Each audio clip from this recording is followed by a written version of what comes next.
à toutes et à tous et bienvenue dans Chine France le journal, votre émission quotidienne d'information sur la Chine en français sur Mandarin TV. Sans transition, voici les titres de l'actualité. Pour les experts de l'OMS, la transmission du Covid-19 à l'homme par un animal intermédiaire est l'hypothèse la plus probable. Ce rapport confirme les premières conclusions du 9 février dernier. Premier producteur de vaccins à l'échelle mondiale, la Chine est aussi le premier exportateur. 560 millions de doses ont déjà été envoyées à l'étranger, notamment en Afrique. Nouvelle tempête de sable à Beijing, la capitale chinoise s'est réveillée sous une épaisse poussière dimanche. Il s'agit de la deuxième tempête en 2 semaines. Xi Jinping conclut sa tournée dans la province du Fujian. Le président chinois a rencontré un corps de la police armée. Il insiste sur le renforcement de l'entraînement militaire. Comment les technologies et les machines agricoles modernes facilitent les récoltes. Depuis quelques jours, les labours de printemps ont commencé en Chine. Le Hangfu de nouveau à la mode en Chine, ce vêtement traditionnel porté par le peuple historique chinois des Han est très apprécié par la nouvelle génération. Non, la cause du Covid-19 ne serait pas due à un incident de laboratoire. C'est en tout cas ce qu'affirme l'étude conjointe menée par des experts chinois et de l'Organisation mondiale de la santé. Selon eux, la transmission à l'homme par un animal intermédiaire reste l'hypothèse la plus probable. Ce rapport confirme donc les premières conclusions présentées le 9 février dernier à Wuhan. La transmission du virus à l'homme par un animal intermédiaire reste l'hypothèse la plus probable. Voilà ce qu'affirme une étude menée par des experts chinois et de l'OMS. Ce rapport confirme les premières conclusions présentées le 9 février à Wuhan où est apparu le virus. Les experts privilégient la théorie généralement admise de la transmission naturelle du virus d'un animal réservoir, probablement la chauve-souris, à l'homme, par l'intermédiaire d'un autre animal qui n'a pas encore été identifié. La transmission directe du virus via l'animal réservoir est toutefois jugée possible à probable par le rapport. Les experts n'ont par ailleurs pas écarté celle d'une transmission par de la viande surgelée, piste privilégiée par Beijing, jugeant que ce scénario était possible.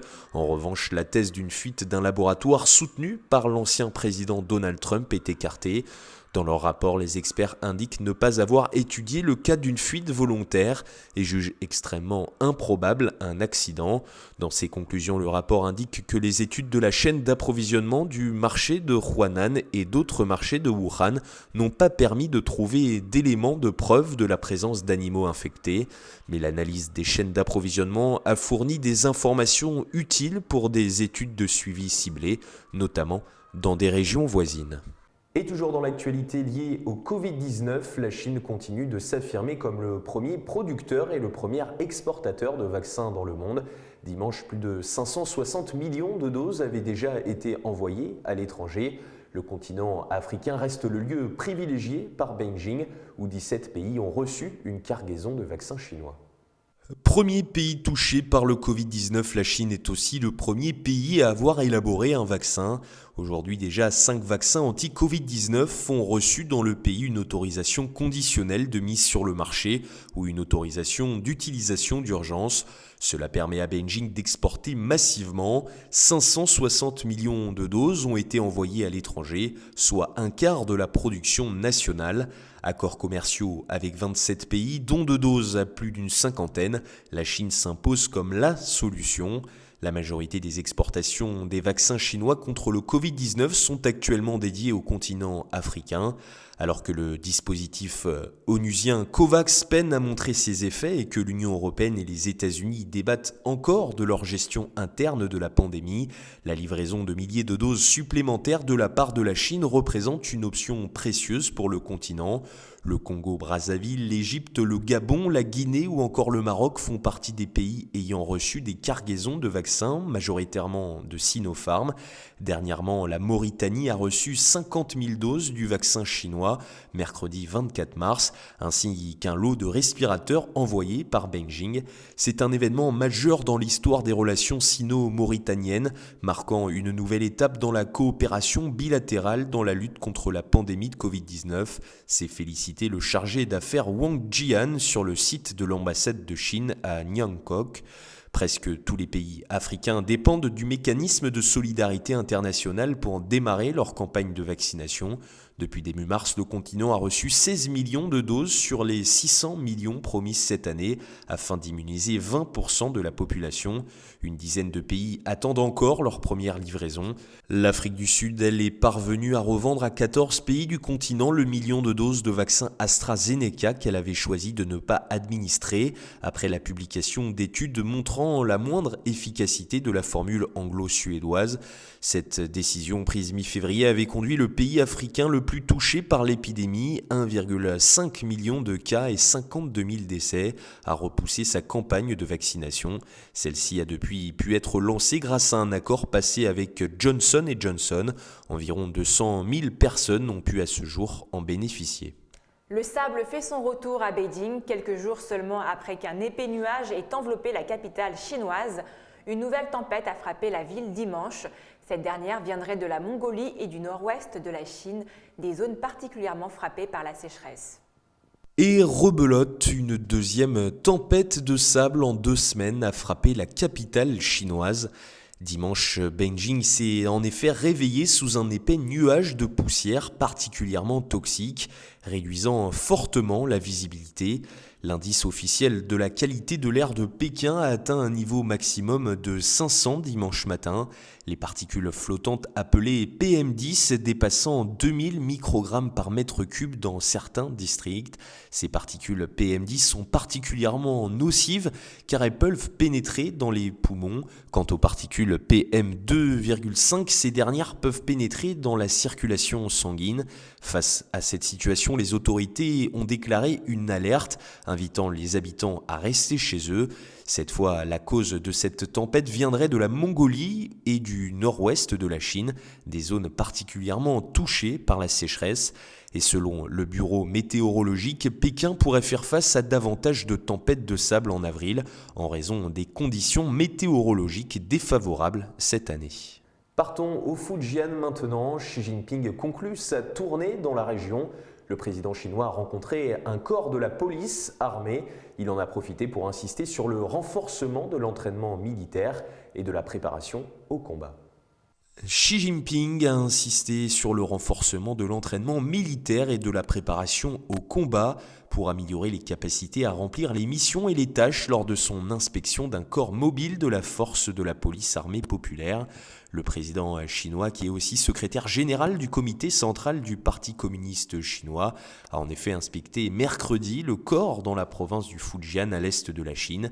Il a rendu visite à des cours d'entraînement militaire dont l'utilisation d'appareils anti-explosion, la reconnaissance et la décontamination chimique ainsi que le fonctionnement de machines d'ingénierie. Il s'est également entretenu avec les opérateurs de machines d'ingénierie et les a encouragés à se former assidûment d'une manière scientifique afin d'améliorer leur capacité à accomplir les tâches. Xi Jinping a ensuite regardé une vidéo détaillant le développement du cours et a écouté un rapport sur la performance du corps. Saluant leur travail, il a appelé les troupes à considérer les pires scénarios, à mieux coordonner les missions et à améliorer les plans d'opération et d'urgence pour assurer leur réponse rapide à toutes les urgences envisageables. Soulignant l'importance de la préparation au combat, il a exhorté l'armée à faire avancer l'entraînement de combat réel et de combat conjoint et à renforcer l'entraînement basé sur la science et les technologies et le droit. Il a également appelé à la modernisation militaire accélérée et au développement de la capacité de combat. Le Premier ministre chinois, lui, était dans la province du Jiangsu. Li Keqiang s'est entretenu avec des chefs d'entreprises de fabrication locale, l'occasion de souligner les très bons résultats économiques de la région, passés à 10 000 milliards de yuans en 2020, se classant au 2e rang en Chine. Jeudi et vendredi, le Premier ministre chinois Li Keqiang était dans la province du Jiangsu. L'économie de cette province est passée à 10 000 milliards de yuan en 2020, se classant au 2e rang en Chine. Li Keqiang a souligné que le Jiangsu devrait tirer pleinement parti de ses avantages en tant que province économiquement importante, améliorer le bien-être de la population et contribuer au développement du reste du pays. À Changzhou, le chef du gouvernement chinois s'est entretenu avec des chefs d'entreprises de fabrication locale. Il a posé des questions sur la recherche et le développement de produits et de technologie, tout en encourageant les entreprises à accentuer l'innovation et à approfondir les réformes. Il a rappelé que le gouvernement avait considérablement réduit les taxes sur les entreprises manufacturières innovantes pour encourager les entreprises à dépenser plus en recherche et développement. Li Keqiang a également obtenu plusieurs informations sur la zone de libre-échange pilote du Jiangsu et la société Yangba, une joint venture détenue par Sinopec, la société chimique allemande BASF. Il a encouragé les responsables locaux à cultiver les talents et à mobiliser d'autres facteurs avancés, en faisant jouer pleinement le rôle moteur de la réforme et de l'ouverture de la zone de libre-échange. Il s'est ensuite rendu à l'université de Nanjing pour prendre connaissance de son environnement de recherche et l'application des résultats de la recherche. Il a rappelé à une coopération interdisciplinaire pour promouvoir une innovation globale. Il s'est également entretenu avec des étudiants, invoquant leurs perspectives d'emploi et leurs intentions d'emploi. À nouveau, il les a exhortés à promouvoir l'innovation.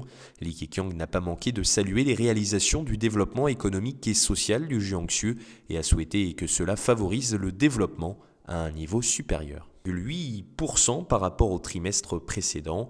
Les entrepreneurs ont également montré un plus grand enthousiasme pour le développement économique du pays, selon l'enquête de la Banque populaire de Chine. Depuis quelques jours, les labours de printemps ont commencé en Chine. L'occasion de s'intéresser aux technologies et machines agricoles modernes.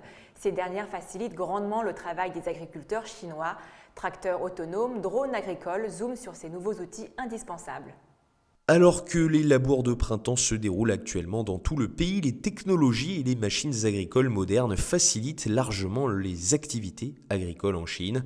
Au cours de la saison des labours de printemps, la province de l'Anhui à l'est de la Chine a pris la tête du déploiement de la technologie de télédétection par satellite pour octroyer des prêts aux agriculteurs en collaboration avec MyBank, une banque numérique. Une fois que les agriculteurs ont confirmé l'étendue de leurs terres agricoles sur une application cartographique sur leur téléphone mobile, la banque identifiera avec précision la croissance des cultures et estimera les rendements des cultures à l'aide d'images de télédétection par satellite des terres agricoles afin d'accorder un crédit raisonnable aux agriculteurs. Dans la ville de Xiangxiang, dans le comté de Nanchang, les fermes de la coopérative rurale de Datian ont lancé le 12 mars des labours de printemps intelligents, au cours duquel des laboureuses autonomes et des drones agricoles ont offert de nouvelles solutions à l'agriculture moderne. Il ne faut que 26 personnes pour gérer 10 000 mus, soit environ 666,67 hectares de terres agricoles. Des machines agricoles modernes, y compris des équipements d'irrigation hautement efficaces, économes en eau, des cultivateurs rotatifs, des repiqueuses et des traceurs autonomes ont été utilisés pour aider les agriculteurs pendant les labours de printemps à travers la Chine. Selon des statistiques incomplètes du département de l'agriculture et des affaires rurales de la province du Guangdong utilisera quant à elle des cultivateurs rotatifs pour labourer plus de 12 millions de mus de terres agricoles et mettre en service 450 000 machines.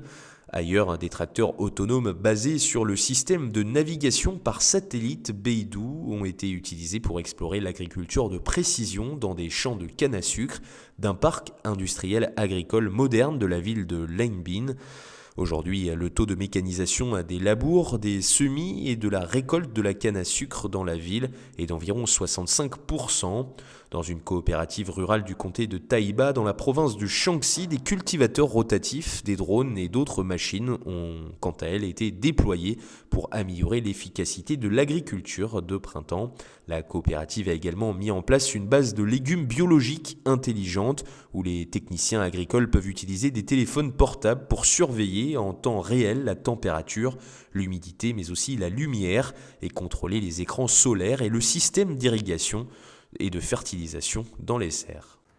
Et en cette période printanière, outre le retour des labours, un vêtement traditionnel chinois revient à la mode. Il s'agit du Renfu. À l'origine, ce costume était porté par le peuple historique chinois des Han, mais aujourd'hui, c'est bien la nouvelle génération qui s'en empare, un moyen de préserver la tradition. Ces derniers temps, non seulement le temps s'est réchauffé, mais on a aussi constaté une véritable vogue du Renfu qui se développe en Chine.